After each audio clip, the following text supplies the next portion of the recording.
IT guy.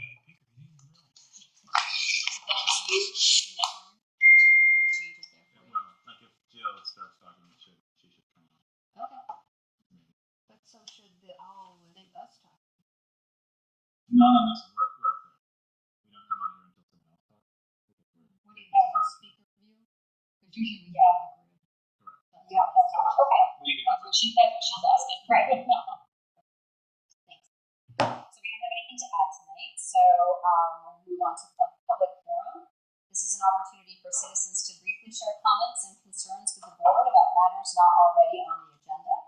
Public forum should not be used for lengthy discussion of a new topic, both for time management and time management of the meeting, and allow the public to receive notice of matters on a future agenda. So do we have anyone for public forum? You were here first, David. Thank you. Dave Sharp. And the topic this evening is housing. So housing is a problem, not just in Bristol, throughout Vermont. There's a recent. Pause for a moment. We're hearing the audio's not working. So the zooming in can't hear what's coming. Is the owl muted? I'm going to exit mine. I just heard a boom. Oh, geez.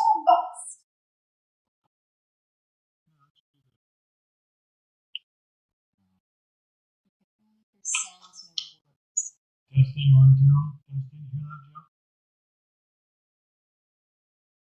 that, Joe? Maybe we need to unplug that owl. Yeah, that's connected.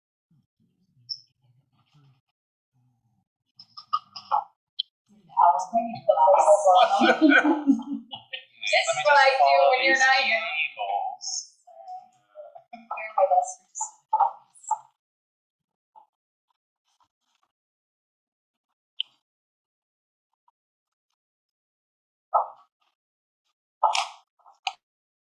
a minute. It shows up normally on our screen. Oh. Default speaker, who's that? No, It yeah. was connected. Here. Oh, it sounds good now. That's because we disconnected it. I was using the regular speakers. Hang on a second. Let's get this technology working. All right. This is the owl's check. I know. His eyes just blinked. Well, we're here, so we're not. Yeah, our video is off right now too. There. That was him. That was it. Well, you do a good owl impersonation. All right.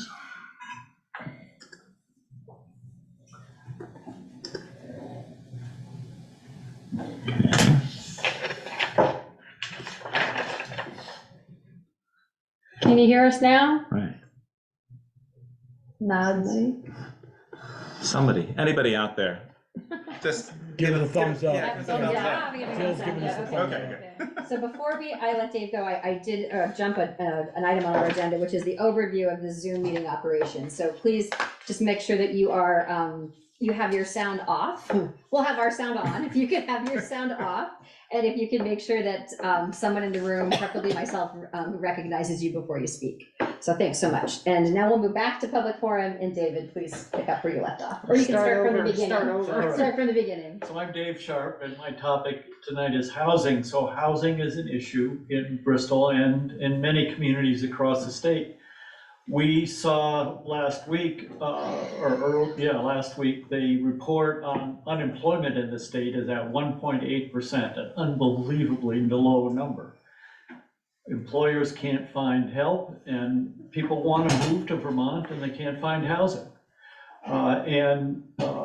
The state is putting money into housing. They're changing some of the rules that will affect how housing is built in this community. Coexisting with that is this conflict or tension between the notion of a private property and I own it and I can do whatever I want with it, as opposed to public good and regulations. Nobody would want a nuclear power plant in downtown Bristol, so we put permitting and regulations in place to have appropriate building And in the case of housing, appropriate housing in appropriate places in our community. So the primary responsibility for determining what those are for our locality is the Planning Commission. They develop zoning rules that determine, setbacks, and in some communities, the color you can paint your house, and try to draw the line between what is okay you can do because you're the property owner, and what needs regulation and permitting. So over the years, it's been relatively lax, and currently, I think we have to rethink. I think the select board needs to rethink how zoning is administered. It is the administration of the zoning that enforces the rules and allows the community to develop in a way that's good for the community, that we can all appreciate each other as neighbors, and we can grow businesses, and we can be a thriving community. If in the administration of those rules is inconsistent and capricious, then it creates tension and problems and crisis in the community. And I think that it's imperative that the select board rethink how zoning is administered in our community, so that we evenly and appropriately enforce the rules that are put forth in the zoning rules written by the Planning Commission, passed by the select board, and passed by the voters. So that's, housing's a big subject. We could talk about lots of other aspects about it for hours, but time is short, and that's my presentation. Thank you for listening. Thanks, Stephen. Thank you. Jim? I see on your agenda you have up for renewal of contracts for Chris Burley and Valerie Caples. Mhm. These are both very dedicated employees. Without Valerie, you guys would be sunk. She does a fantastic job keeping everybody on top of everything. She goes above and beyond, and you guys should have no question on either of these people. That's number one. Number two, I'm kind of disappointed in what action you took on the Historic Society sign. For one opposition to it, we now have an organization that does a lot for this community. They were willing to pay for this sign, and now we as the taxpayers are now ended up paying for the sign. So that was a bad move on your part. Other than that, I'm glad to see that everybody's in attendance instead of being on Zoom. Thanks. Anyone else for public forum? Want to go ahead? Sure. Please state your name for us. Okay, I am Tom Fox, and I've been here before. And so I'm here because the zoning administrator is up for re-election. Reappointment. Excuse me? Reappointed. Tom. Yes, but you're going to vote on it. We'll vote on it. And I've been here before, and you've heard me ask that the zoning administrator be directed to do his job, okay? Well, I'm not here to advocate for replacing the zoning administrator, right? I don't think that's appropriate. The zoning administrator is performing the job that the select board expects him to do, right? But I think that the select board needs to raise their expectations. And I think that the zoning administrator got the job because he was qualified to do the job. But I think that everybody, the select board and the zoning administrator, need training to improve their qualifications. That's what I'm here for, to ask that the zoning board, the zoning administrator and the select board take some kind of training. So, and I also think that the zoning administrator should have an annual review, like a performance review. Now, you may already be doing some of these things that I'm asking for, and I'd be interested to hear if you are. And I'd like to ask if you have any questions for me. I don't have any questions personally. Does anyone else on the board? No, I think he gets an annual review. I don't know that it's been done during COVID. COVID kind of threw a hiccup into that procedure, but we are resuming that for townwide. And both he and members of the Planning Commission and Development Review Board are regularly offered opportunities for training, and the town pays for that, and that's the mileage to either attend in person or through Zoom kind of things. Okay, so it's not a requirement though, to participate in some kind of training? I don't know that we specifically require it. We certainly encourage it and invest in it. Because, as you proceed through your career, you would naturally want to pick up more skills and you would do a better job. The town would be run better if members of the management of the town had some kind of training. Well, I can tell you that, I'm not sure how things went during COVID, but that he did attend regular trainings in prior years. We're going into our 6th year now, so there have been many training opportunities. Okay. Thanks. And, go ahead. Hi. You're the only one that raised your hand, so please state your name for So I'm Keith Schnell, I'm a resident of Bristol. So I would also like to speak briefly with regard to the appointment of the zoning administrator to an additional 3-year term, which is on tonight's agenda. So I'm confident the board will take careful consideration of his professional qualifications and history of job performance in making its decision. I would urge the board, when doing so, to consider both clearly expressing the duties and expectations of the position, reiterating them, and the board's plan to provide some oversight and training in order to ensure that those duties are accomplished. As I previously stated to the board, this position has a problematic history in Bristol over the past several years, which has led to the non-enforcement of the Unified Development Regulations and to inaccurate information being conveyed to both the Development Review Board and to the public. So if allowed to continue, this would create the appearance of impropriety and would certainly undermine whatever credibility the board has in managing development in the town. The board should make it very clear that the purpose of the position is to impartially enforce the regulations approved by the public and not to act as co-applicant or advocate for applicants or developers. It should also mandate that the appointee undertake training such as that offered through the Vermont League of Cities and Towns in order to ensure that he's aware of his duties and legal options for enforcement. I thank you for your time and consideration. If interested, I do have a written copy that can go in the minutes. That'd be great.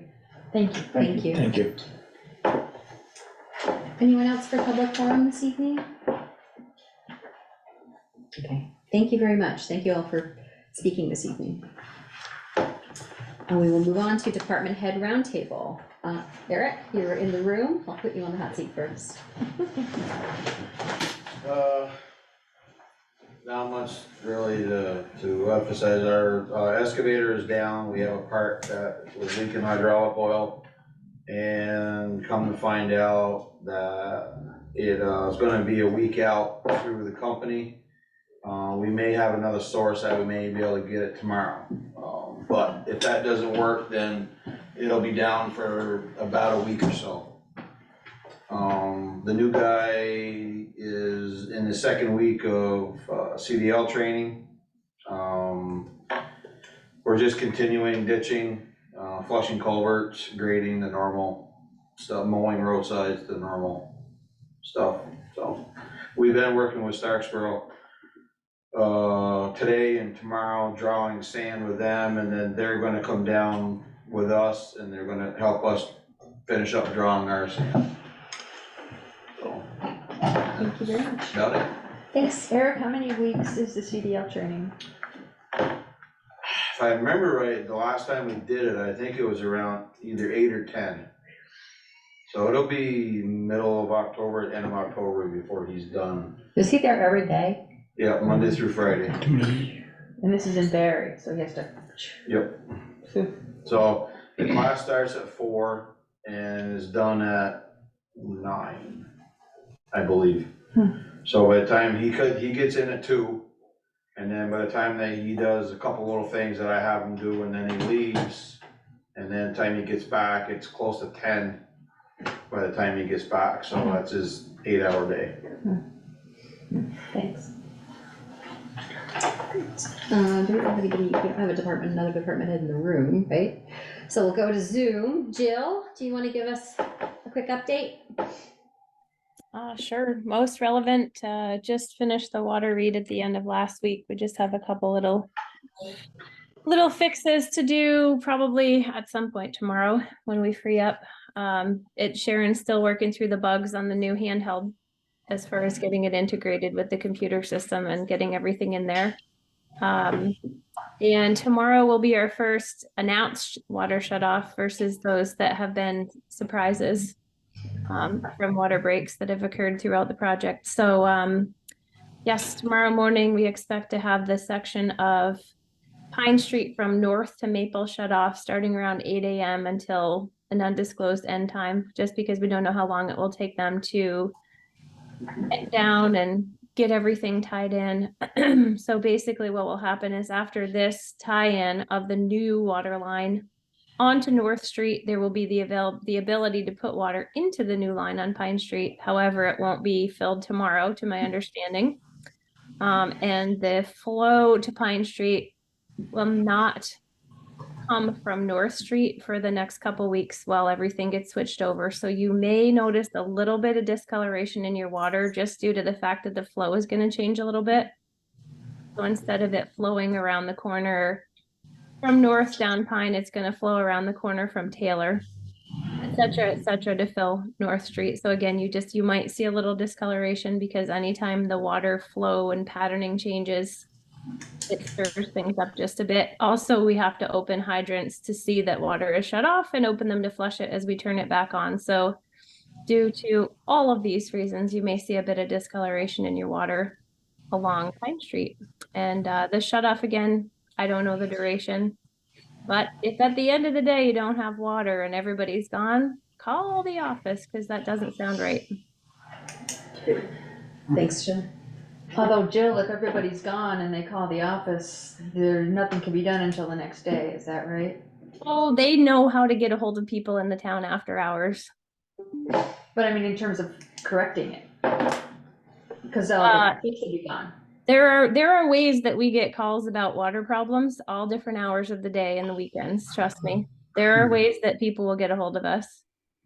Well, I understand that, but the construction crew will have left. So in other words, to correct a problem that's preventing the water from being restored, that might not happen until the next day. Is that right? Yeah. I mean, I don't really anticipate anybody not having water. Everybody's connected. It's still going to be the same run on Pine Street, giving people water after tomorrow. I don't really anticipate anybody not, but there is just like weird things that happen. So I don't know. I can't make any promises.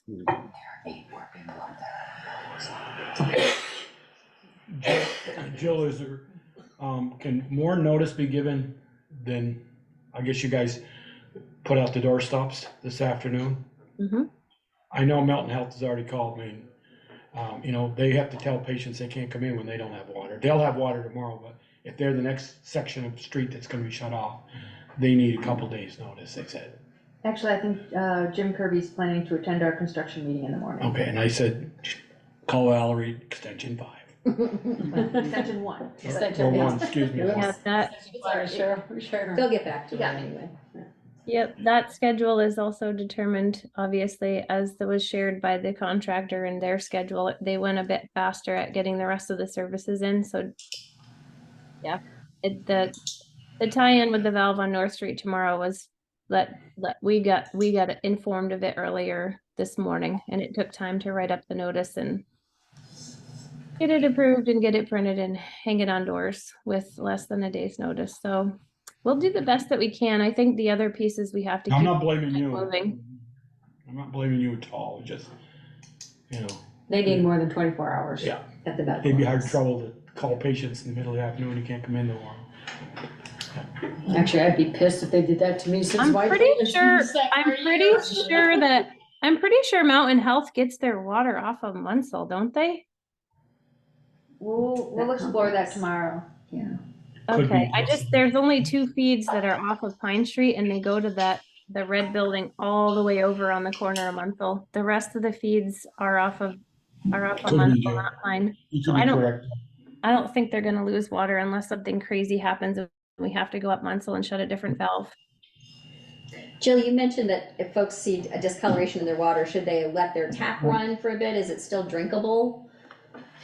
Yeah, I mean, it's just a little bit of iron that's on the inside of the water lines that's kind of kicking loose from the change in flow. I mean, people can choose what they want. They might find that that they don't want to drink it because it's not super duper super clear, and that's totally fine. They might find that they've got to actually take the screens off their sink and flip them out a little bit. It's not like a contaminant. It's just iron built up in the lines that's going to get a bit shook up. I just wanted people to hear that in case they had a question about it. Yeah, I mean, if anybody was sensitive to iron, they might not want to drink it that day. If I know there's probably, 0.001% of people that are sensitive. If they're that teeny tiny percentage, that might not be the day to drink the water fresh out of the tap. But and then there's filtration that one could use. They could put a little Brita water filter in or something for that day, but it should just be hours, if anything. Great, thank you. Mm-hmm. Thanks. Let's see, Bruce, I think I saw you on earlier. Are you still there? Yes, I am. Hi. Our calls for service continue to keep us busy. Nothing new. That was brief. You were under your 5 minutes. Good for you. Always am. He was trying to beat me, Darrell. I know. was short, so. Who else is on there? Can you Ian, that see we who else can't is on? see? Nobody. No, okay, great, so that sounds like it's it for department head round. So moving on to regular business. First item is Water Commission. Consider request for Lawson Lane residents for assistance to relocate a non-compliant water service lines from Liberty Street to Pine Street. So hopefully folks had a chance to review the notes that were summarized in the town administrator's report that tried to provide a concise summary of sequence of events that have brought us to today. Just to quickly summarize though, a subdivision off of the corner of Pine Street and Liberty Street, 7-lot subdivision, was approved in 2005 by Act 250 and the state water and sewer folks. And the engineered design plans had most of the water lines coming off of Pine Street. But what ended up actually getting constructed at some point, lines were connected off of Liberty Street, not in compliance with the permits. And apparently the rationale for that, or how that came about, was because the Pine Street connection did not have enough water pressure, but the Liberty Street did. And so the developer would have had to upgrade the Pine Street line in order to connect to it. And so instead of doing that, they connected off of Liberty Street. And in 2014, a legal document was prepared to recognize that the water lines went over people's properties to connect to Liberty Street, and that they included some temporary easements. And it stipulated that once the Pine Street water line project water line got updated, that the water lines were required to be moved to Pine Street. And now we're at that point where the water main has been updated and upgraded. And so now the question is, how is that movement of the water lines going to happen? I think I captured the gist of it, but. We have quite a bit of elaboration. Okay, but please, yeah. Okay. So you might want to moderate how that goes. Okay. And I was going off of the available records through the Act 250 documents, the state approvals, select board minutes, everything I could find I was publicly available, so that's as much as I know. Folks, if you could state your name before you speak, just so folks on Zoom can tell who you are. Dustin Corrigan, 15 Lawson Lane, Bristol. Are you free at all to talk to her? Right now? Huh? Right now? Can you mute them? Never mind. So, just to clarify, elaborate a little bit on the history. When at the time when we purchased the lots, I was one of the first to purchase a lot. Part of the purchase and sales agreement included that the developer was to install the roadway and all the utilities to each lot. And there was, you know, we were shown a subdivision map, which you included in the notes, which clearly shows that the water service is coming from Pine Street, and the line is in an easement under the Lawson Lane private drive. And then the 3 lots along Lawson Lane connect to that.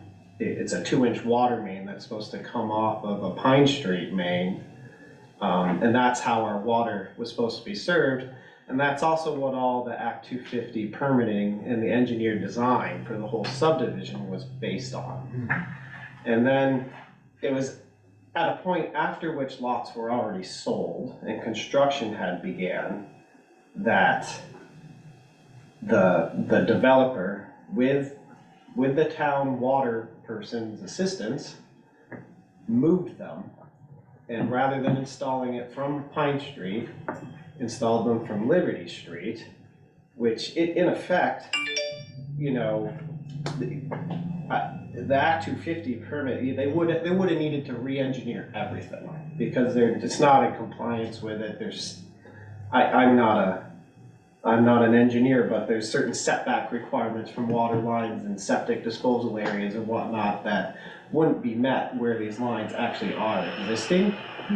But they put it in the ground, they covered it up, and then punted the ball down the field to us.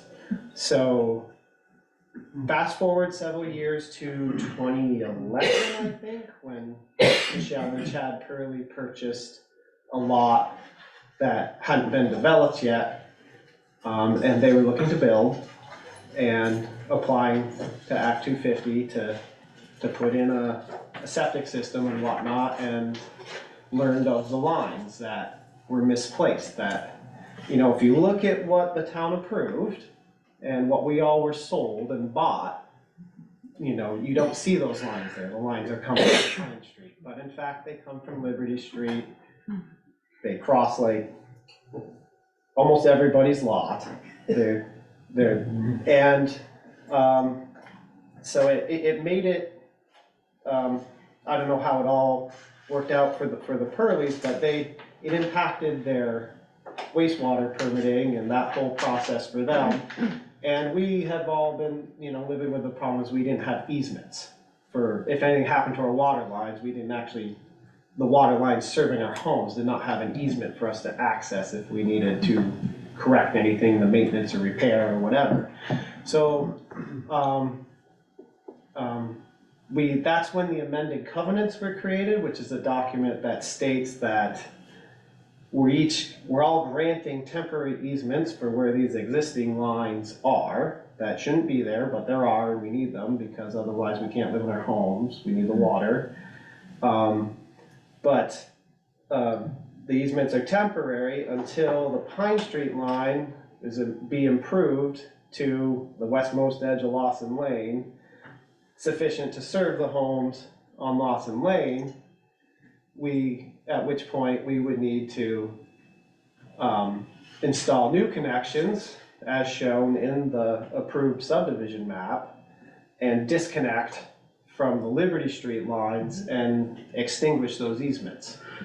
So basically correct the mistake that was made by the town's water person and the developer years and years ago, all the way back in 2005. And what we're asking is, you know, it's a huge expense for us to, like, you know, to have to install new lines, the distance it would take to go from Pine Street all the way to our homes. And in our purchase and sale agreements, when we bought our lots, we were supposed to have our water service brought to our lot, to the end of Lawson Lane, and connect to a curb stop there. What we would like is for the town to assist with that, to basically put it right to to how it's shown in the subdivision map, and put in a 2-inch main, as shown in the approved subdivision map, to go down the Lawson Lane easement. And then we connect our 1-inch copper lines to that from there. And that would then correct it. We'd now be in compliance with the original Act 250 permit. And it would extinguish the easements, which all have, has a very negative impact on our homes and ability to sell our homes with these easements existing, or if a septic ever failed and we needed to replace a septic, it's very problematic for us. So that's our ask. If I may. That's just. Yeah. Bill Mount, 8 Lawson Lane. A little bit expanded information was the whole event began when the developer Bruce Ledoux. The understanding was that there was a 6-inch main in place all the way down to the town garage. Yeah. And that's why there was gonna be a 2-inch main tied to that to go to Lawson, to the end of Lawson Lane. Mm-hmm. There's not, well, there's now, but there wasn't in 2005. I believe that's a 2-inch, isn't it? Wasn't it there?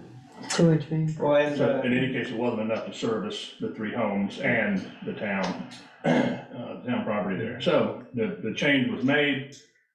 It wasn't disclosed to us when we purchased the home. Jackie Gordon, when he took possession of their home, it wasn't disclosed either. And presented to us at the time of closing was the original plan with the Act 250 permit showing that 2-inch main underneath Lawson Lane. We had no idea until Michelle and her husband purchased the property on Liberty that any of this was in place, and it never occurred to us to look. I do have some photos of the actual cutout where the town had cut out a section of Liberty to allow the tying and where the 3 shutoffs are. Underneath that tree. Right, and I had talked several years ago when all this was occurring. Caleb Pellin is actually the gentleman who dug the hole for them to access it. So, yeah, and to reiterate what Justin said, we would just like for it to be made right, to have the 2-inch main, and we would take care of our own tie-in for the 2-inch main, and that's what we're looking for. Am I correct? yeah. So you want the town to install the 2-inch main, and then you guys would pay for the service lines to that 2-inch main? That's your thought? That is exactly Okay, what I we're just asking. want to make sure I understand what you're Right, asking for. that's Okay, my so question. 2-inch, you want the town to supply and pay for the 2-inch main from Pine Street up to a certain point, Yeah. and then And you'll pay Lawson for the Lane. service lines Correct. to that. That doesn't help Whitney, because hers has to come out front. Yeah. Yeah. And I believe that, correct me if I'm wrong, I remember this whole thing, living over there for 35 years now. And I believe it's maybe no more than a 4-inch from the corner of Liberty headed west towards the town garage. I think it was only a 4-inch, because It's smaller than that. I can't it remember. could be maybe only 2-inch. It only fed the town barn and Lawson's house. Yeah. Lawson Hammond's house in the 30s. And then when they built the first 2 on the corner going between there, they came off that 2-inch, and when your guys' lots went in, No, Whitney's doesn't come off Pine Street. Hers, she's out she's on the back, She's in from the the back back, too. your, Hers comes the from. corner house. She's actually probably in a worse position, because her water line's right next to her septic. Okay. Super. It goes right down behind, along that, then your little corner, it cuts across. I know where it is, it's, yeah. Yeah. It really cuts across that lot by about a Yeah. foot and a half. Yeah. I heard. And I remember Scott saying, you don't have enough water to put all those, I wasn't on the board, I remember all this being in the neighborhood, that you don't have enough water to service all your development. So, Without upgrading the line. without, Right. and he said at the moment, the town is not upgrading that 2-inch line to the Lawson house or the town garage. So Ledoux decided that he owned everything at the time. Down the back, he went behind the 3 houses, yours, and I forget the girl on the corner. Yeah, Yeah, Graham. yeah, and the next one. But here's the thing though, Joel, he did it after he'd already sold me a lot, he'd already sold Mike Driscoll a lot, he'd already sold Driscoll. Scott Yeah. Driscoll. Scott Driscoll, he'd already sold Mike LaFran boys a lot, he'd already sold the existing Hammond That's the home. first one. So I wanna keep us, And- I wanna keep us on task, Dustin. Then he I did. don't disagree with what you're saying. I just No, want, yes. if we know what the ask is that Yeah. you're asking of us, we can't fix those, the things that have happened in the past with whatever the developer did. That's not our, right now, that's not But what we're he talking did about. it with the assistance of the town's water guy at the time. Understood. The town's not totally, I mean, the No, town has some culpability in it. Not necessarily, honestly, I Dustin. It's the developer's responsibility to put it in according to plan, and honestly, the engineer should be responsible too, because he signed off saying it's all done according to plan. So Bruce Ledoux could have come to Scott and said, this is where I want it, and he just puts it in. He has no responsibility to say, I need to look at your plan, but that's beside the point. I understand what you're Yeah. we're Yeah, I asking, so understand. let's just deal with what Okay. the ask is. Do we have other folks who wanna speak about the situation? Oh, could, Can you Wait, state please, your name? state your name. Yeah, German, 73 Pine. thank you. The person who's, and 75 Liberty, Right. where the pipes are all going under, the existing pipes. But along with that ask, could I add that whatever we need to ask for to bring our line from the town line into the house, could we get the town to do, Well, for you, that's just a service line though. if it is? That would just be a service line, just Oh, moving from it from the behind. back of from the back to the front. That's not really, you don't need another See, main. they haven't dug us yet. For, That I don't know. but they're going to, is that right? Haven't they put the water stops on the end of, Jill might know this. Jill? I don't Steve. see, Or I don't Steve. see a tap, I don't see a tap yet for their property. Because Right. this conversation was to determine if this neighborhood was going to continue with their agreement that they've internally have, that they want to move these water lines to Pine Street. Okay, so Jill, let me ask you something. So Whitney's property is this, wait a minute, where am I? Lot 3. She knows. No, lot 2. She's in lot 2. She's So lot 2. she's lot 2, her water line comes from out back. So if we're just switching it from her basement to the front, that's just a service line. So let me just explain. So there is the ability to put a corporation in the main on Pine Street and put a curb in on the front of their property. That would be the town's portion. Yeah. The customer's portion would be leaving that curb and bringing a new piece of copper to that back corner of the house where their water line comes in, and that's the customer portion. That would be the service line, right, yeah. And Or I they- think Sorry, Joe. there would just need to be a discussion with Steve as to whether or not that could occur within this Pine Street project, that first portion of putting this tap in. Okay, and what about on Lawson Lane? They've already put the curb stops in there, is that right? There is a 2-inch curb stop to be able to supply adequate water to the 3 homes along that corner that are on Lawson Lane. As far as bringing it from the Pine Street down Lawson Lane, which is a private road and a private development, that is not part of the Pine Street project to run a Right. private line on a private development.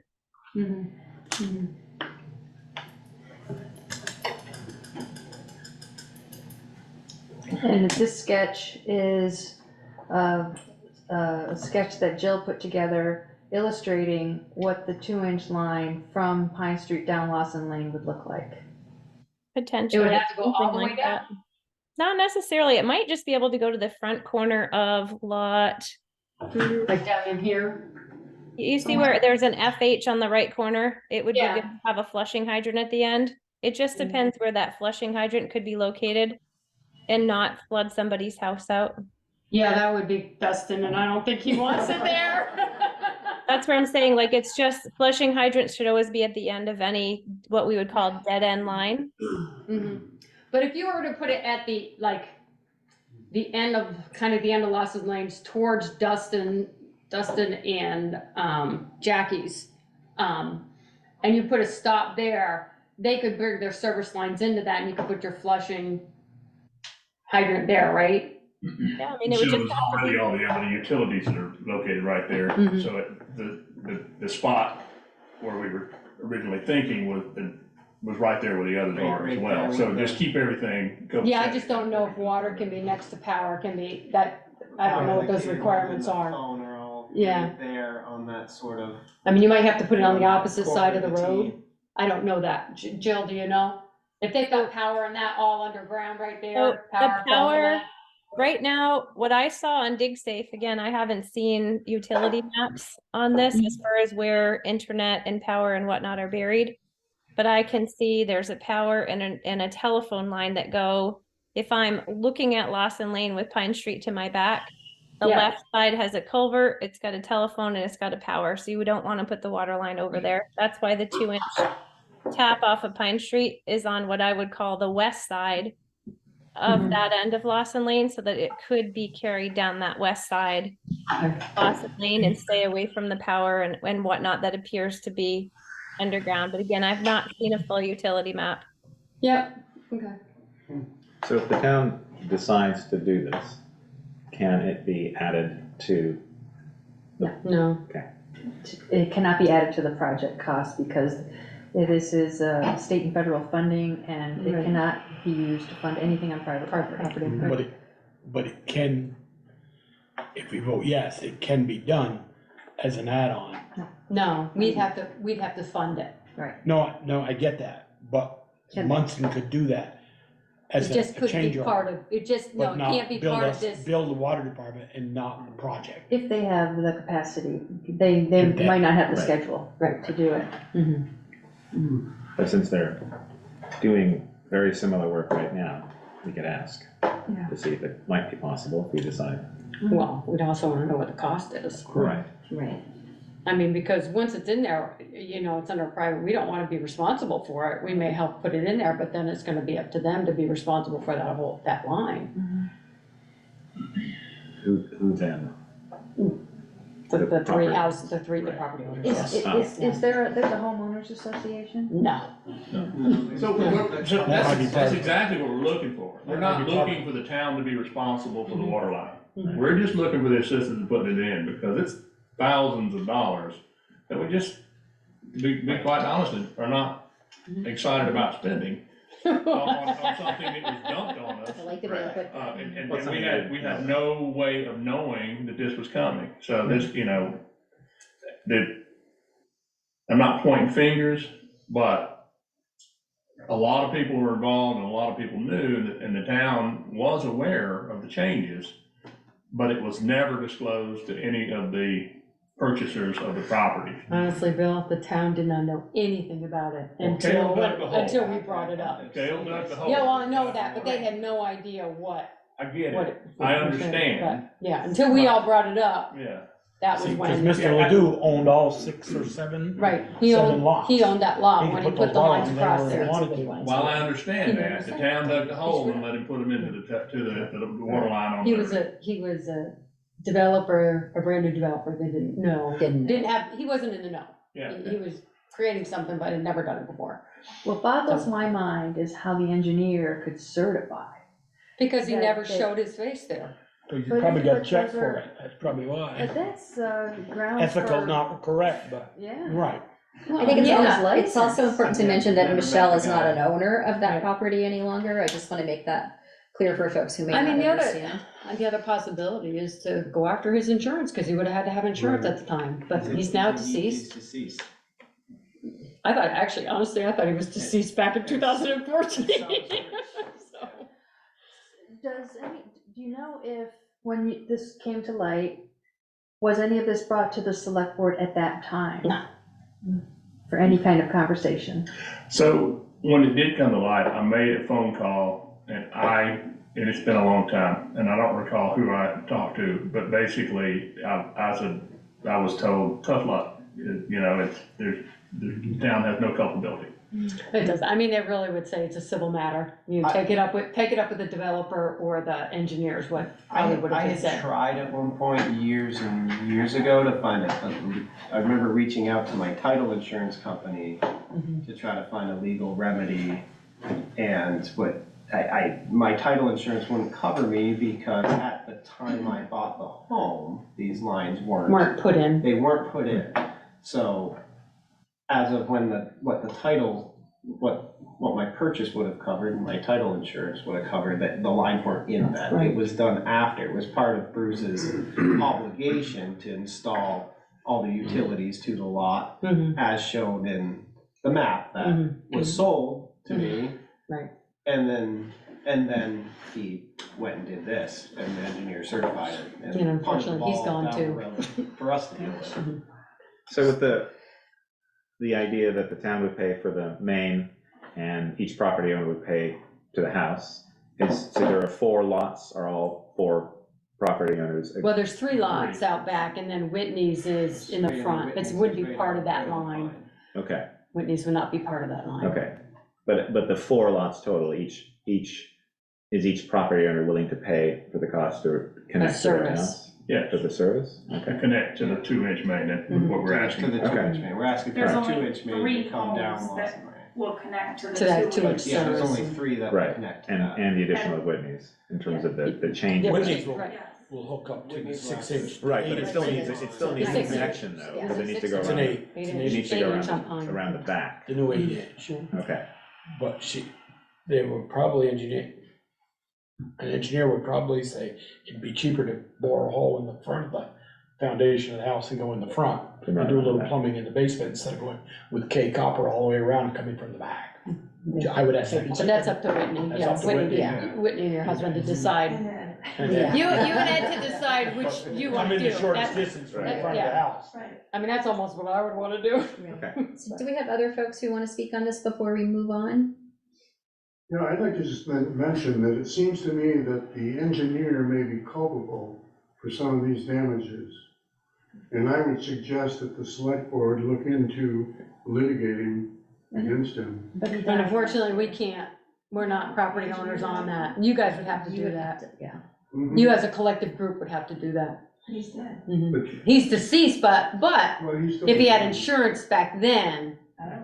you would be able to make a claim against insurance, but you'd have to find an attorney to at least do some research for you and say yay or nay. So the select board would not be capable of Mm-mm. initiating, No, it's really a civil matter for you guys. Mhm. even if the maps are incorrect. No, because that has nothing to do with the town, that's a developer, I see. unfortunately. I mean, he's the one that was responsible for doing it according to I plan, see. and he didn't. Yeah, it's only if it would be town property that Right. this occurred on. Mhm. Yeah. What are your thoughts, select board members, in terms of, I guess I'd like to know what it was gonna cost, what it would cost, what's How many the, feet? Yeah. yeah, what, and then if, what's the availability of Right. them doing it now? You know, the road is already dug up, so if we're gonna do it, I'd rather do it now. They got all mobilized, all the equipment is there right now. Right. If I may, Mhm. I agree with that. There is also some urgency on our part because, as you know, the new covenant says we have 60 days to do this. So Must not- Once it's complete. Once it's complete. Right, It's not. but my point is, it's not like, okay, well, we'll just not do anything. We must do this. It does provide for unless Yeah. conditions are not gonna allow you to do it right away. But it also doesn't have a consequence if you don't, I noticed. Not that, Well, the not that that's consequence not. is if we decide to sell the house down the road, we won't be able to sell the house Right. because we're not in compliance. Right. There's the consequence, Right. so. Right. This whole thing was to try and get everything in compliance with the wastewater and the Act 250 permit, so. Right. I think it's worth just a little bit of additional context. I don't have the specific numbers off the top of my head, other people might, but back in the day, 2005, 2007, I have no idea what it would have cost then to upgrade that section of the Pine Street water It line. was 30 grand, I checked it out. Okay, It was 30 well, grand. in this instance, and I don't have my notes, but the district is paying for the upgrade now. And for that section of Pine Street water line, assume it's an $800,000 total project. So whatever proportion that area is, it's like maybe $120,000. I don't do good air math. So that's an investment that's being made. on the part of the district, then plus the 2-inch curb stop at the top of Lawson Lane, that's part of the project. And we're prepared to put the service line for the other property as part of the project. So those things are being covered by the project. That would have been the responsibility of the developer and the lot owners back at the time. So it's almost like a deferred cost in a way, it's coming back. But with But we inflation. appreciate that. Let me, Val, I'll ask, maybe Steve can answer this crazy question. If we'd have gotten to the corner of Liberty and Pine and turned due south and going down Liberty and said, we're gonna tie into that old 2-inch line or 4-inch line, whatever, it's headed up that street to the Pine Town Garage, which may not be a garage someday, whatever, and said, no, we're not gonna bother to do that, would they still be in compliance then? Because it said until the line is improved. If it wasn't improved. They're not in compliance with a wastewater permit and Act 250 permit. That's Now.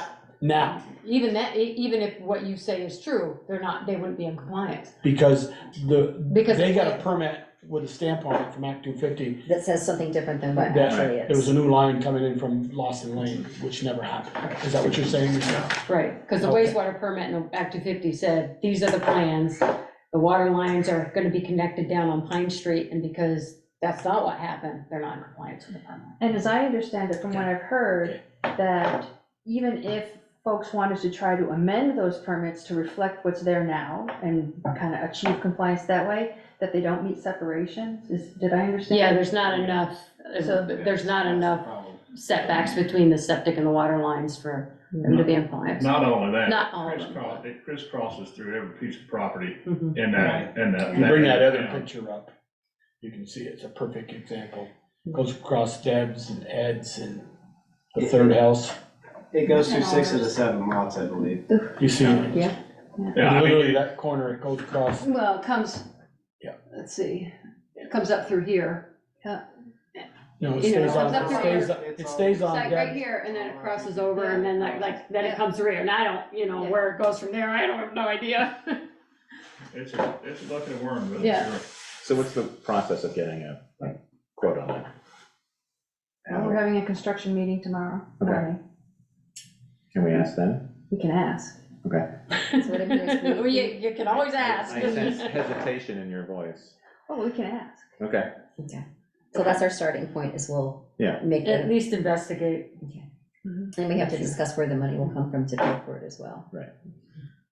I would just say, I really appreciate you looking into it, and any consideration you could give us would be much appreciated, because again, I'm not excited about spending all that money, on something that we had no way of knowing or anticipating. And that's the kind of thing where you would plan for, and you would go, okay, we'll set this aside, but no, hey, we're gonna have the water lines coming through, I'll be darned. We've been talking about that for what, 20 years now?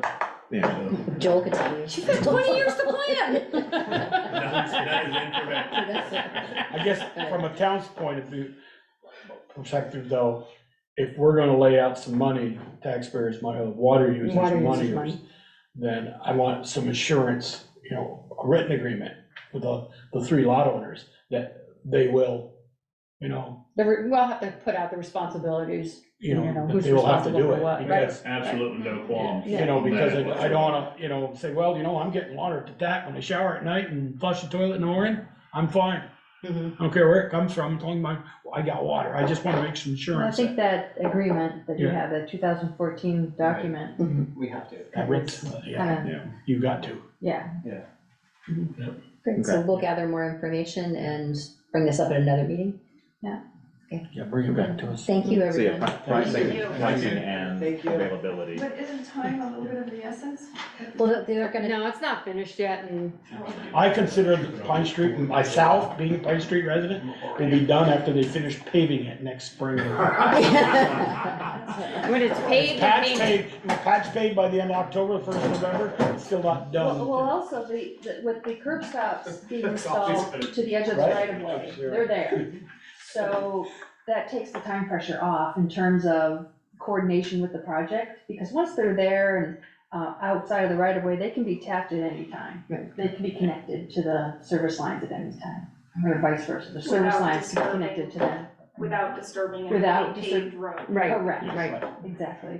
They have to go back, and all the copper you see popped out of the ground with the new curb stuff, they gotta go back now and dig every one of those up. And like mine, they gotta unhook my copper from the old one, shut it off, and put a 4 or 5 foot connection. And then turn that one back on, then they gotta do everybody's, they told me 38 of them or 32 of them. Right. Still. So that's not expected to happen until October, and when that comes around, we'll send notices out about, water interruptions for everybody else. Everybody else. You're not yet, not you yet. Thank you. Okay, thank you all for coming in. So item number 2 is tentative. Are we going to discuss that, Valerie, the proposal from Du Bois? Yes, I received it late this afternoon, I mean, like really late this afternoon. You guys don't need to stack those up there. Yeah. Yeah, Thanks, though. don't worry. We'll get them. Thank you. Thank you, Lou. Thanks. I did forward it to select board members, but I understand if you might not have had a chance to see it. I hadn't seen my email since 2 Right, o'clock. right, I totally get that. Let me close out some of these windows.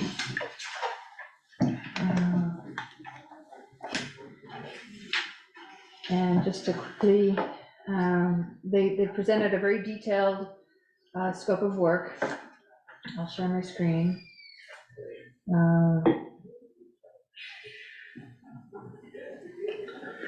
Outlining from the field work, which includes the soil borings. And their proposal includes design and permitting, bid phase, and construction phase. And of course, it's all dependent upon what they ultimately conclude is the best approach. So soup to nuts, they propose between 160,000 and 172,000, but at an hourly rate, so it could be less than that. Is that including construction phase? Yes. Oh. Yeah. Well, it says to be determined based on selective, but, so the high end would be the higher, whichever. That's the not higher construction, end of the- just getting it ready to construct, right? Yes. And the construction management. You're right. So it's not the Contract. actual construction, No. it's just the management piece. Right, the management of it, right. Mhm. You're putting it out to bid and doing the contract documents and construction inspection and all of that. But depending on the solution that's selected, it might not require a whole lot. Mhm. So. And is this covered under FEMA or It's not? our belief that. That scares me. I know. Oh, I hate it when you say that. I know. Well, they indicated to us that it would be eligible for reimbursement through FEMA. We have to go through a careful procurement. Now, under Bristol's procurement policy, engineering services are actually exempt from bidding. However, obviously, we prefer to put out bids when we have the opportunity. We explained to the FEMA folks that Du Bois and King was previously selected through a public bid process for the Basin Street project. And they're in town, they're familiar with the Briggs Hill situation, and they've already lined up soil boring contractor to come in October. And we know that. For Basin Street. For Basin Street. Okay. And we know that soil boring demands are pretty high because of all the flood damage and slope failures elsewhere throughout the state. And so for us to be able to have them here in town in October, they've agreed to kind of dovetail that with Briggs Hill. So those two circumstances, from the feedback we got from the FEMA officials, that would be eligible. And that they would support us in making that case. And this could possibly be done in October, right away. The boring, The yeah, boring. the site analysis. Yeah, and the field work to do that, and especially get that done before snow flies. I don't want to put Eric on the spot, but I'd like to ask him, and I really wish Baker was here on this, because they talked about Right. doing some things, maybe just Laying stone and some sheet pilings and things of that we could maybe, I saw the sheet pilings somewhat estimate, I will say, Eric, maybe That was rough. top. That was high end. Right, Well, over that's $1 million. only for one of the slopes as well. One of the slopes. I don't wanna say we're throwing that money away, 172,000 up to 172, but, it's all gotta come somewhere. Mhm. And if we knew we were gonna get FEMA, like everybody else is getting it, then I would say, let's Mhm. start with this and. Is there a way to get a definite on FEMA as opposed to? They seemed very confident. Would you agree that they seemed very confident? Yeah, I asked a question, I asked him, what happens if we do the engineering and then we decide not to go with the engineering and we go something totally different, like with the stones? Yeah.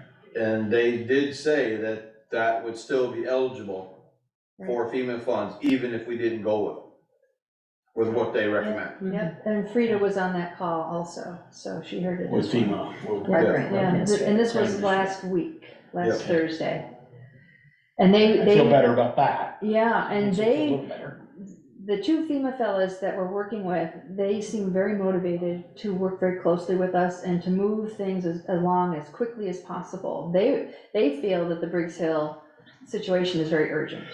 And so they're trying Yeah. to move this quickly. They'd like to get it done before snow flies, but. I'm sorry, this is That the ain't state, gonna this is the state we're talking about. this They is- wanna do something, move You quickly. mean next year before snow flies? Well, yeah. So, wait a minute, But so how- wait a minute, Eric, is the repair, at least the temporary repair done? By Yes. Driscoll and all them, Yes. so we're somewhat safe? The top Yeah. one. Do we is- get a lot of water? The top one is secure, as of right now. The bottom one is still sloughing, the pavement's still sinking. So for winter, I'm gonna have to try to figure something out to do there. Right now, if a car slides off, they're actually going over the guardrails. That's how much that bank has gone down. Which one is, where's that slide? Where is that? I know where the first one is. So if you turn on the Briggs Hill, you go up the first pitch, Mhm. level off, start up the second pitch. It's about halfway up the second pitch. Is that beyond the repair It's for the, it's for that one? before the repair. Before the, oh, okay. What about for plowing this winter? Cause don't you use Briggs Hill a lot? The buses go up and down it. Oh, wow, yeah. So that was the thing, that's what I was just gonna say. I'm gonna have to figure something out, whether I take up some Jersey barriers and put beside the road, you know, in that section. Mhm. We might have to buy some Jersey barriers to put them there. You don't think the weight of the Jersey barriers is gonna cause a problem? It might. Yeah. It's the lights, concrete. Jersey. Right. So the previous quotes we got, we had like a 600,000 and The million. were those not engineered? Those were No, just those were just, estimates? Well, the GSI one claimed to be engineered. But, and Eric and I chatted about this earlier, that the consultant spent a few hours out there taking measurements and studying the situation, but no soil borings or anything. Okay. And I shared all of that information with Du Bois and King, so that they could, and also the possibility, those were two proposals for a permanent fix, but there might be a simpler solution such as stone. Yeah. I suggested, so that what we're asking them to do is to evaluate the slope and tell us what our options are and what's the most cost-effective long-term solution. That's the task. Okay. And there is some urgency to it. There is on the bottom one, yeah. Cause I'm gonna have to figure something out with that. well, you're probably gonna have to figure something out anyway, because I don't think we're gonna have an answer before snow flies. I wonder if more of those concrete blocks in that location would make a difference. Problem is though, is somehow you're gonna have to raise the guardrails. Mm. So whether you dig out the bank to put the blocks in, Right. and the contractor that, if we decided to do that, they could grab a hold of the block or the post and just pull the post up Mm. temporarily, get by through the winter with that. And then you're gonna have to, you'll end up having to shim that spot with pavement, at least where it's cracked and settled. Mhm. It's probably 100 feet, 75 feet, 100 feet. Mhm. You'd have to shim that area. Eric, could the row of guardrails that are sinking be replaced with temporary cement blocks, those blocks that you get? and make that the edge of the road, so to speak, or no?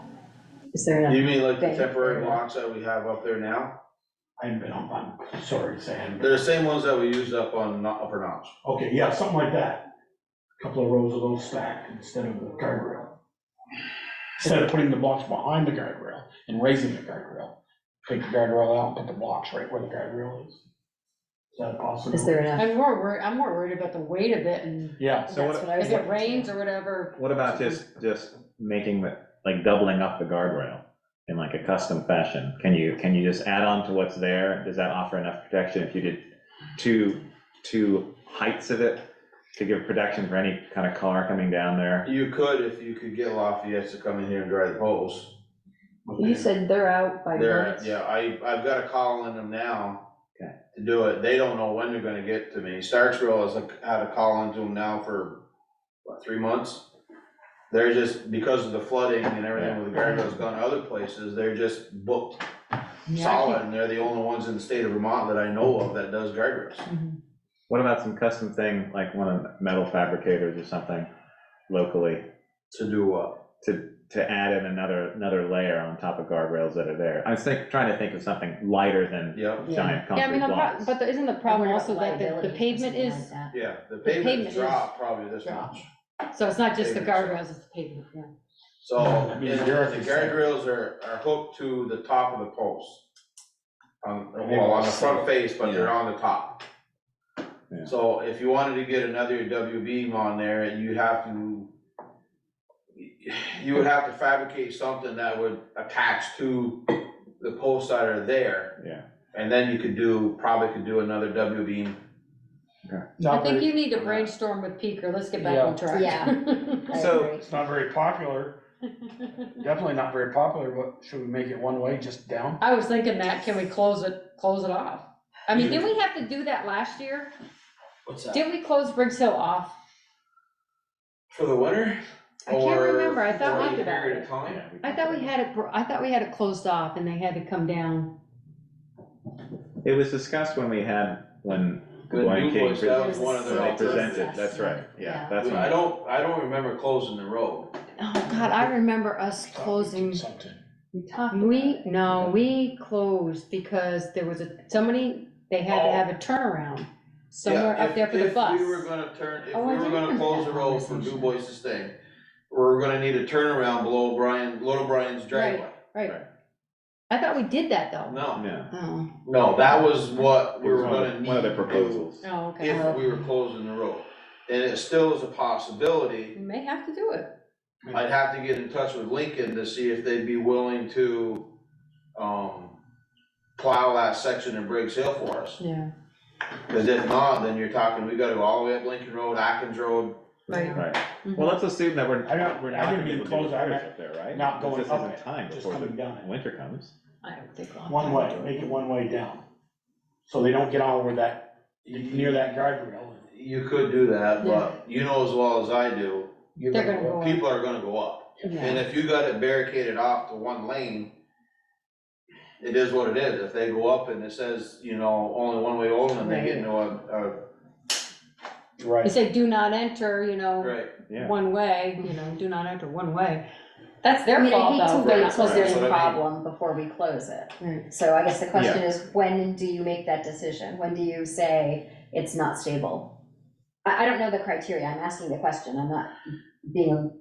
The only thing I'm thinking of, my fear right now is being that the guardrails are so low that if somebody does lose traction or spins out, coming around a corner, They're whatever, gonna go for the ride. the guardrails aren't protecting at all in that area right there. Well, if one of your plows goes down there, Yeah, and goes off, well, guardrails ain't gonna stop our trucks anyway. No, that's great. Right. Going back to so we've had a couple proposals, we're looking at this now in terms of engineering. What are your thoughts? So we did talk about the idea of putting stone, like a much simpler design. What do you feel in terms of the engineering? Do we want to explore that? Is that the best route forward? Or do you want to explore the stone? I know we haven't gotten into detail about that yet, but we haven't talked I'd about rather it. explore the stones. I mean, the engineering should be done at the same time, at least getting into the process of doing it. Okay. I mean, you feel it's something that we need to do. We need to do that anyway for our FEMA. FEMA does not require it. Oh. Right, that's what I Oh, was. so we that's don't what I need was it curious for whatever final decision we decide to make? No. But will that, as you know, I'm pretty conservative, tell you, but the Du Bois and King thing, we'll always have that dialogue or that You'll paperwork, have that information. that information. With, thank with you. alternates, with That will a say, number of choices. Yeah, This road, what's underneath here, ain't- we wonder why it's holding up right now, right, so right. to speak, and we can say, it really needs some huge Yes. work. And the other thing too is, Valerie, is that when I was up there with, I think I've told you this, when I was up there talking with FEMA guys up there, that the alternative as far as moving the road is actually a legitimate thing.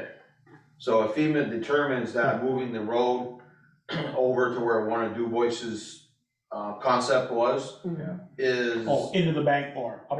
Over to 116. North, towards one Yeah, coming, yeah, okay. Oh, coming the other way. And that's gonna improve that road a great deal and safe and all that stuff, they would actually consider that. Okay. Especially. That with the- doesn't mean it's feasible. Well, that study that was done, Well, I know Yeah. that, about the intersection, but it's like, $1.2 million was the estimate at that time. yeah, we Okay. were like, yeah, it's How gonna does be a the lot town more than run? that. But we weren't considering FEMA for that Right. particular thing. This is a different This different is- matter. this is- But, I mean, that's, the engineering study gets us that concept where it's going over the mountain another way, or hopefully 2 or 3 other options that we can look at and consider. And no matter what the cost, potentially, that would be covered by FEMA. Up to, at least 75%. Okay, And that's FEMA, and then state would cover another 7.5%.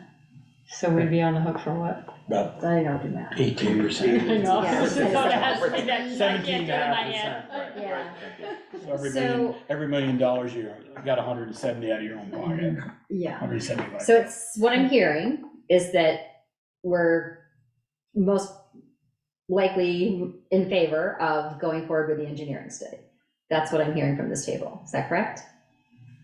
Another thing I'd like to suggest nice. is that they gave us the soup to nuts package, Yeah. but we don't have to take the whole package. We can start with the analysis and see where we go from there.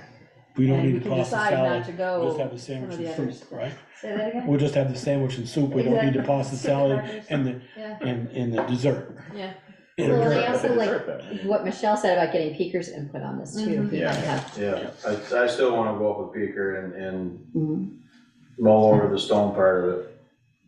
So do we need a motion here? I would recommend a motion. Okay. Anyone willing to make a motion? I'll make a motion to accept.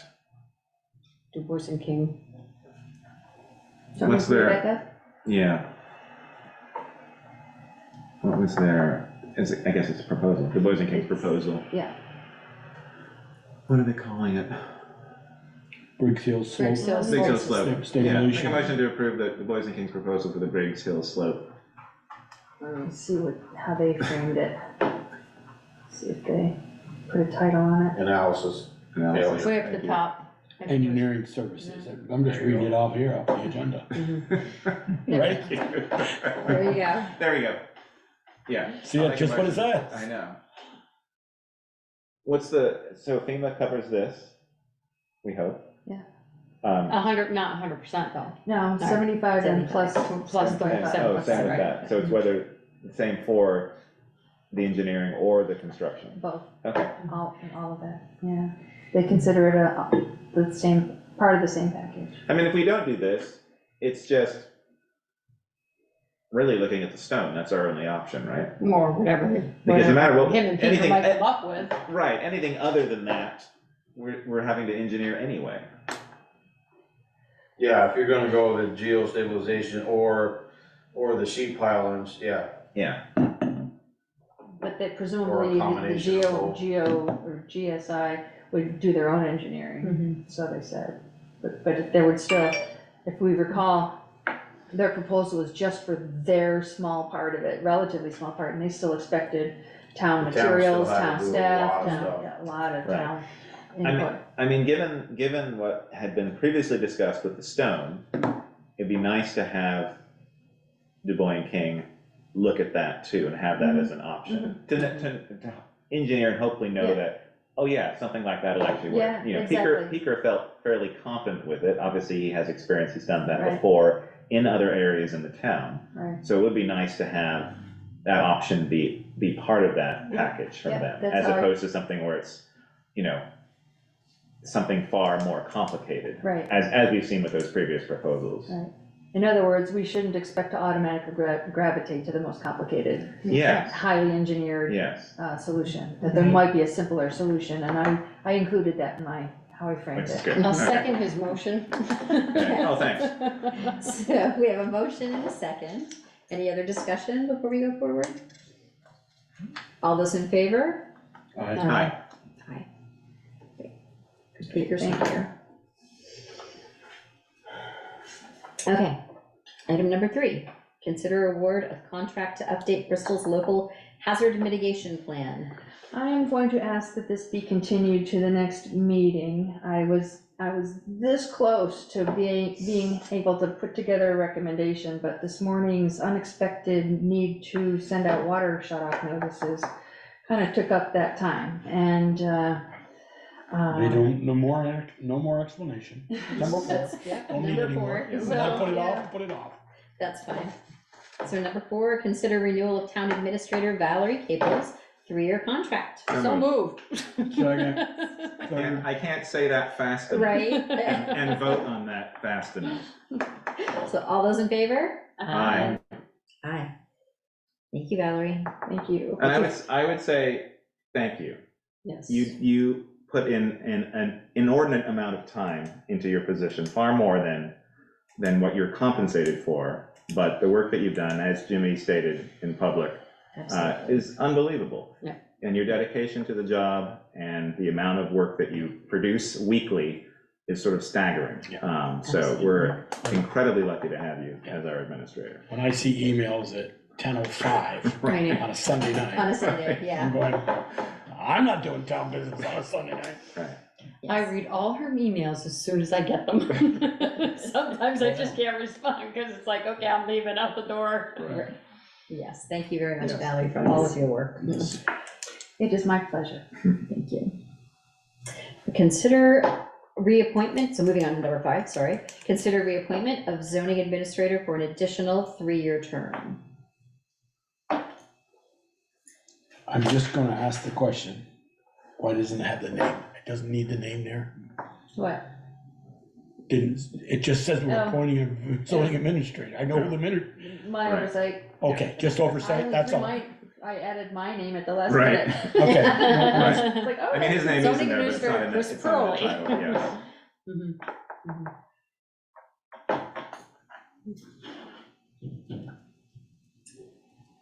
Do we want to discuss this now, or is this something that would be executive session?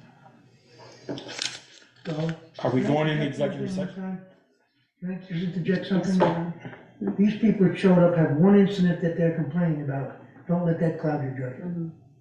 One incident doesn't the whole town and all the good that someone has done. And let's not get clouded with that one Thank you, showing. thank you, Jim. And actually, on that note, and I appreciate you brought that up, in my notes, let's see, where was it?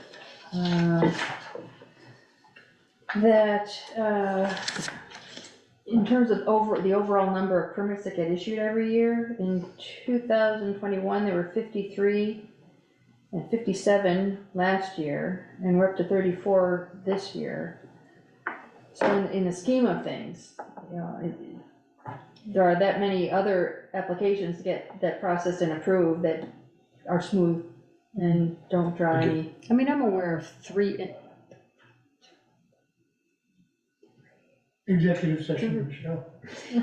no, No, I'm it's fine. just thinking 4 incidents maybe that we've had, out of all of his, that we've had concerns about, or that people have had concerns about. I mean, Peter Snell made a comment about inaccuracies or inaccurate information, and I was just like, Yeah. that's not accurate.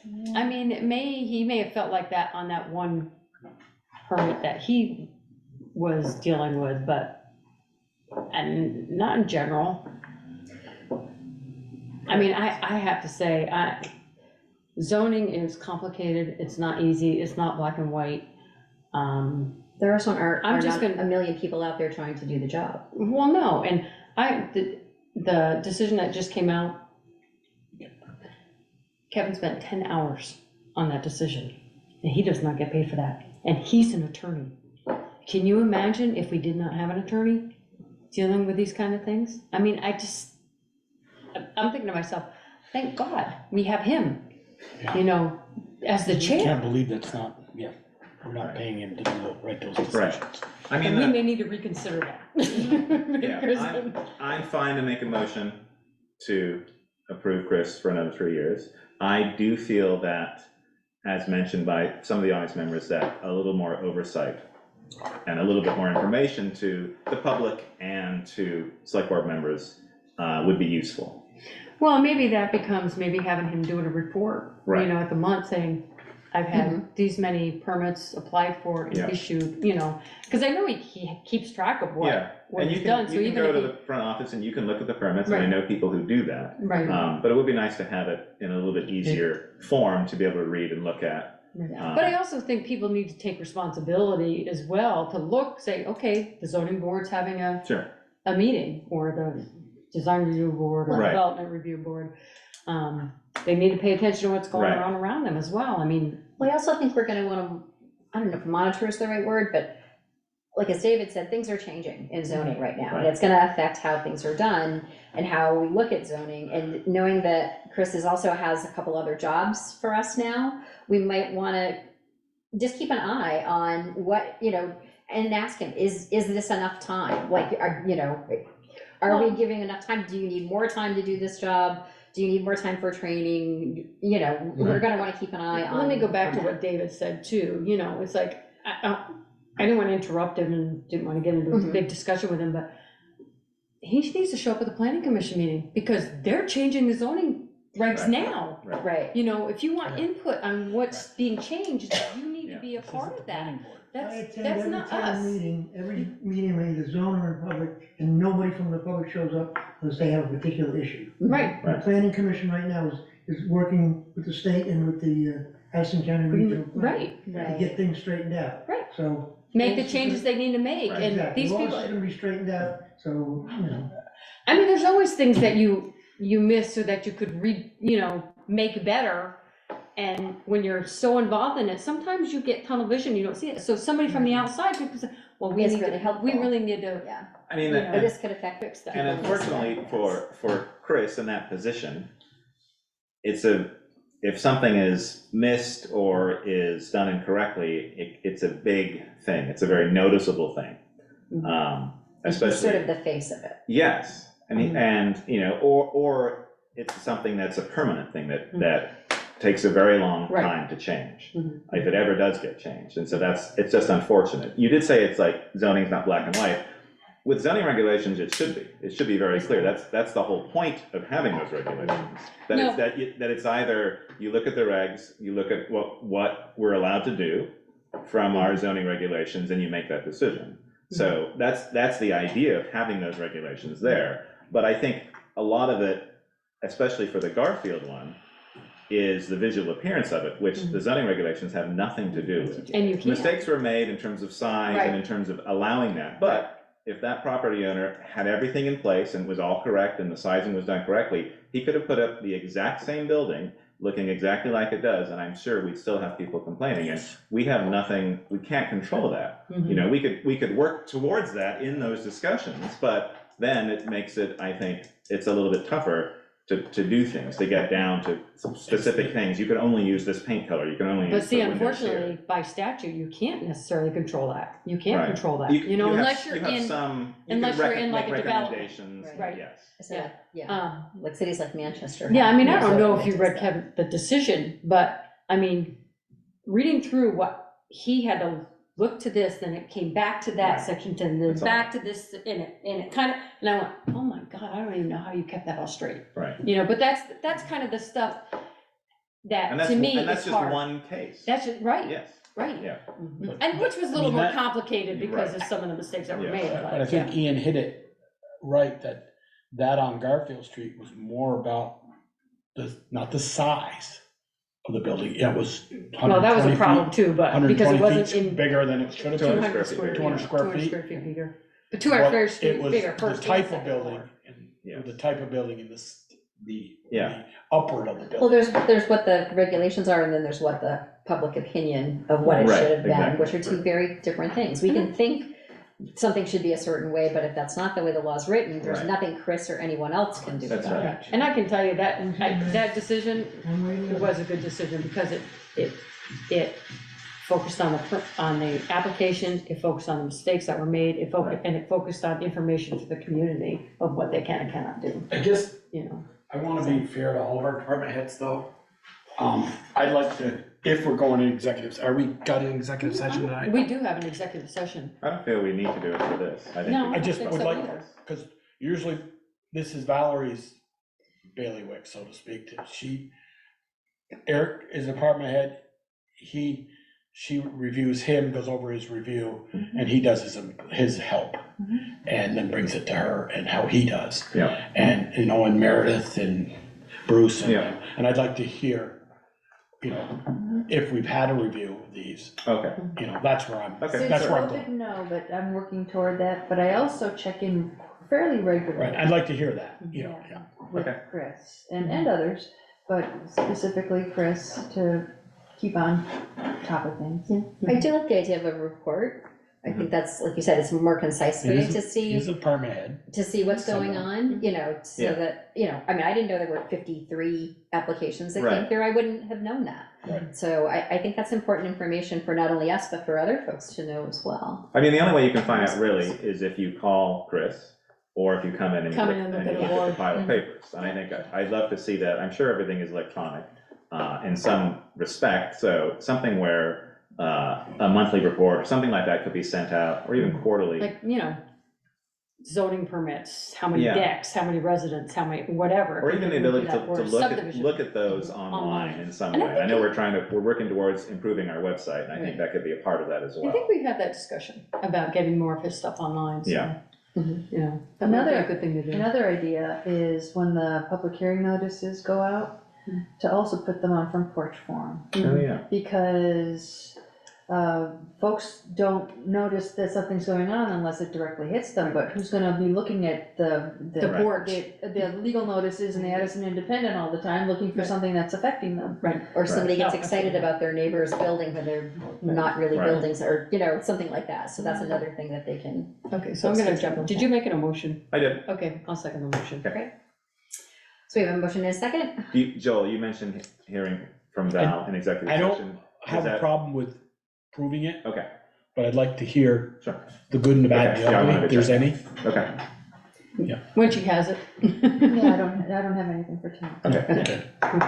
So we have a motion and a second. All those in favor? Aye. Aye. Thank you. Alright, we are moving right along. Yeah. I have not looked at the September 11 minutes. I have not looked at the minutes I looked at either. them, I didn't get see them till- anything glaring at me, so. I'll look at them tomorrow. And number 7, authorized accounts payable warrants. Any liquor or tobacco licenses? No, I didn't see any of those. I didn't see any of those, and I don't have the updated one, the number in front of me. Does Yeah, it's somebody else like have that? 190, it's 194 or something. $194,307.73. Don't seem like quite enough. So that's different than what was, Yeah, Sharon sent a Sent a new one this second one afternoon. late. oh, I didn't see it. Is that this one? There were several, I believe it yeah. is. Because there's 4 signatures out of 5 on here, so Yeah. I guess it's the new one. That's the Let new me one. just double check. I'm pretty sure that's the number. Oh, there it is. I just hadn't seen it. Okay. I was trying to get the memo down.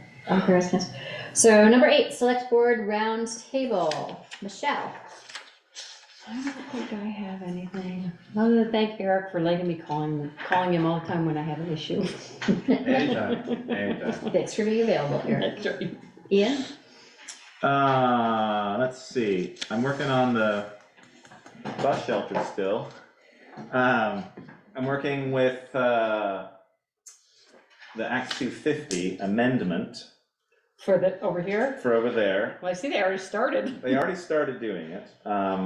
I emailed them and said, hey, let's start working on this. And they said, oh, we didn't know you had to do that, even though it was discussed when I had the first meeting with them. And I think Conveniently forgotten. yes, Chris had brought it up. So I reached out to Chris, our zoning administrator. He says, reach out to Josh at the state. I did. It's a fairly simple process. You fill in an electronic form, you submit your exhibits in terms of just a site plan. I'm waiting for details from Parmelo about construction costs and things like that. So that's in their net now. So doing that, and then I've got information from Chris, our zoning administrator, about the adjoiners, of which there are quite a few. There's 60 on the list, just because it's everyone around Prince Lane, including every Main Street business and property owner. So 60. yeah, there's 60 on the list, which is all the co-housing as well. Right. So it's a little, but you can upload the list, I hope. So I'm waiting just to hear back and feedback on that. So that was the bus show. That's the main thing I've been working on. I was also sorry to read, I read in the Energy Committee minutes that Mike Corey passed away. Oh, He was an I Energy did hear Committee, that, yeah. Energy Committee member for a long time. He was, when I first joined the Energy Committee, he was on it. The soccer and coach for a continued. long time. Yeah, and right. Had a nice Just article. retired. Yeah, Very so nice I'm article. very sorry to hear that, Yeah. but that's all from me. Joel? I just had a couple of things. Eric, I know you brought us a bid way back in, I think, August, that section from the High Bridge down to 116, you're gonna start doing something there. You guys the trees all removed. Part of them, yeah. Is that project moving over this year, or? The way it's working, I don't think so. I think it's gonna be more towards spring. Just the way that Josh has been busy with the state doing 125 and, what is it, 105 or whatever else he's doing with the state for flooding damage. I have reached out to him a couple times, just to see what his schedule is, and the last time that I contacted him, he didn't give me a date yet. He said he was just busy, and so. And are we gonna do the fishing platform this year, Valor? Is that gonna possibly get done? Yes, it's supposed to be in October sometime. And we haven't heard any more on the riverbank between the two still? No, thanks for reminding me that Roy and his team were going to get back to us about what they found. They did go out to the site on Lincoln Road to see if there was any additional damage from the floods, and I have not heard back, so I'll circle back. Okay, and then Eric, did you notice where they put the hydrant on 116, on Pine Street, at the end of Munsell? Put it quite a ways past the one that's on the Kimball's lawn there. And put it quite a ways down. That doesn't really matter. The tractor trailers, I think, are gonna hit that. They go on her lawn, they come off Munsell Avenue. They already ran over the thing that shuts off the Curb hydrant. stop? The curb, well, it's a bigger curb stop. Yeah, but, yeah. I ran over the top of that the other day. I saw them run over that.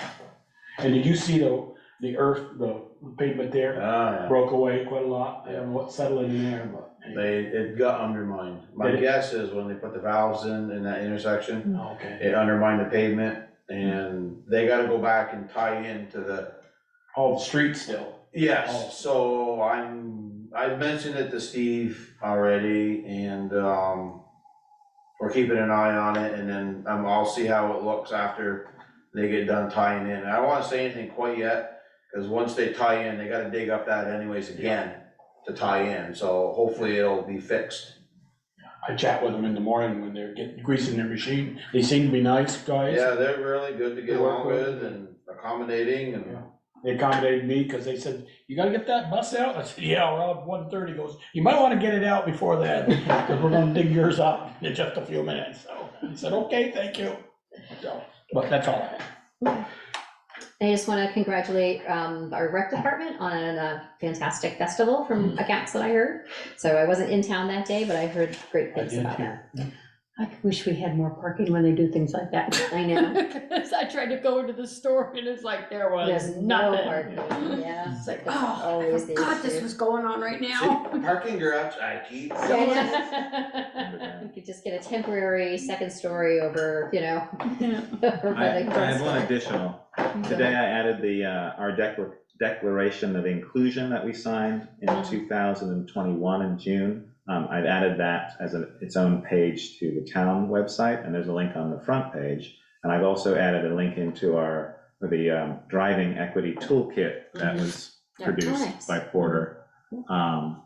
And that's on there as well, so Is people there a can way access to it. post the image of that resolution on the webpage? Like, you mean the signed or the? Yeah, that one, yeah, to the image of it. I'm glad you brought that, Ian, I did have one more thing. I mean, Sorry, no, that's okay. go ahead, Oh, it didn't finish. show up when I looked at it. Yeah, it's there. Maybe it's just loading or something. Because I don't want to tattle or anything, but Yes, you do. no, does the rec department need, I saw they were using the van for shuttle back and forth. I just want to make sure we can do that with that. And we don't need a jitney license because we're moving adults. It's not just kids. I just want to But- make sure. Yeah, I think when they purchased it, it was with the idea that it would be used for the entire community, not just Yeah. for children. Right. No, I get that. I just want to make sure our insurance, we use it just to transfer people from Mount Egg to the festival. Oh, I see. And not to go on a, like. Yeah, I'm pretty sure we're. Just want to we're make sure covered, yeah. we're covered. I'm pretty sure we're. But I thought it was a good idea to use that instead of, Yeah. they used that plus the. Plus the horses. The horses. Yeah, I saw Pat settling. Great. And I did actually talk to Steve the other day. And he would like to have a discussion sometime, Valerie, with the water, so-called people and on the Commissioner, Water Commission.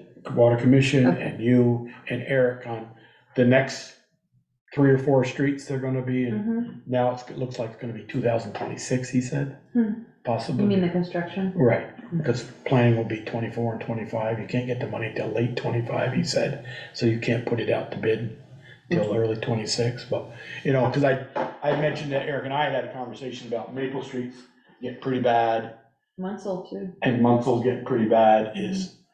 Can we not do a street like he just paved Taylor 2 years ago or Elm 2 years ago? Elm and Taylor. And, don't go there next year. Mhm. Let that, yeah. Right. And I said, I'd like to have you bring Eric into the discussion of, these are the streets I'd like Have to it see. coincide with paving plan. Yeah. Doesn't, to be honest with you, Joel, it doesn't make a difference. No, because the reason I'm saying that is because once you guys go through with the water line and do it, I'm gonna probably do the same thing I'm doing on Pine Street. Let it set for the winter and then Right. pave it the following spring. So it's really not gonna matter Well, what streets you do. but as a It might be taxpayer, an opinion on paving. right, but as a taxpayer, they see that, they said, boy, they just paved Maple Street in Right. 2025 and they dug it up in the spring of 26. Yeah, I go, would- why didn't they wait? I would put Taylor and Elm towards the Right, towards the end. That's what I'm saying, Yeah. that's all, Yep. that's all, Yep. okay, Totally agree. now all. Okay, now we're all set. Great, so town administrators report. I do not have anything to add. Thank you. And then we have the consent agenda. So moved. Okay. I'll second, but I have questions. Ask your questions. Jenny Ambrose, doesn't she already have a driveway there? There's a Are they- photo, I attached a photo. Well, I kind of looked at that, but I was trying to figure out, are they discontinuing the other access? So they just want a separate access. To the trailer. Okay, all right. And then on 65 West Pleasant, Brewman, they've already broken the sidewalk, so they already They know already replaced they're replacing. It's They already replaced, They already replaced they it. did it last Friday. Okay. That was the They- last. Chris took it up and redid it, they put the septic in, then They've been working over there a week. they put the trailer together this week. Right. Okay, and the Hub Teen Center, I have a question. It says close personal connection. Are they actually talking about making a space, or they're just talking about close personal I just think connection, Using- relationships? Using the teen center space to To create create close personal relations. opportunity, Okay. basically. I'm like, It was a little vague. I was like, how could they build on there? Increase the hub's ability to grow skills and resilience in all youth, create space for close personal connections and belonging, and strengthen the connection of youth with the community. But can you understand, like, Yes. create Yes. space? Yes. I was like, okay, those are my questions. Physical space. I mean, if they can create more space for 10 to 15K, that would be pretty That's impressive. right. Yeah. Okay. So we have a motion and a second. All those in favor? Aye. Thanks. Any other business? Oh, you forgot one. Then, is number 5 under consent It agenda? is. It's under consent agenda, right? Oh. Did you- So that was different than what we voted last week? Yes, this is a different bank account solely for No, grant grant. administration. Is this all grants? Yeah. What did we No, do? no, just CDBG. Oh, okay. I was Right, just gonna ask, what did we do? just- What have we been doing previously? Well, apparently This there was was just an a account, because I pass-through looked in the account. previous, one of the prior programs for the housing that was renovated over by River Road.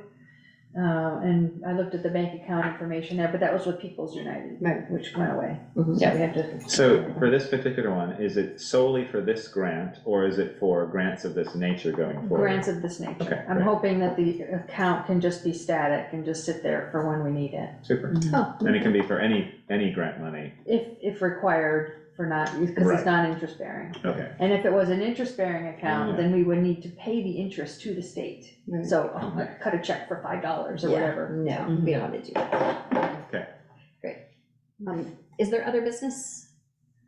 Not that I'm aware I don't see of. anything. Just draw attention to the fact that the report, the water, the geos, New Haven Springs source protection plan update was submitted to the state. Okay, It's the required renewal. all right. Pine Street water line replacement project updates? I think that's just additional. That's just the Yeah. additional information. Okay. Do we have any Okay. executive session? And then we go into executive session. Okay. Michelle, do your thing. I'll make a motion that we enter an executive session to discuss potential contract negotiations, real estate negotiations, and personnel matters per 1 VSA section 350. And I would, since Second. Eric is here, I would recommend we invite him. Okay. Thank you, Jim. Okay, guys. Thank you. Have a good night. Good night, Jim. Yeah, I always Thanks for your input.